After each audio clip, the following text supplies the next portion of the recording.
sleeping.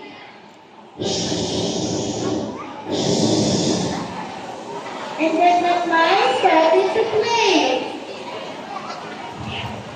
Wee, wee, wee. And then the lion woke up. And then he took up the mouse and going to kill. And then the mouse was ready for forgiveness.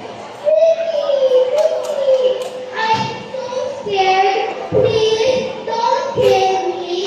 Someday I can help you have other rings.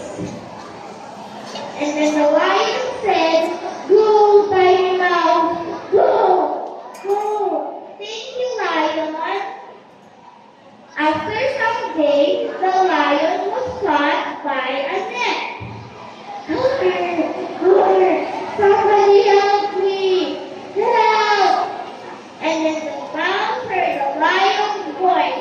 Ricky, Ricky, don't worry, my friend. I can help you.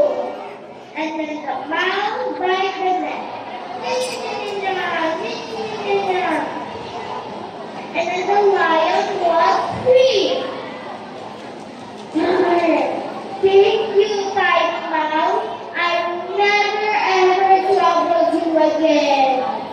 And then the lion and the mouse became friends forever.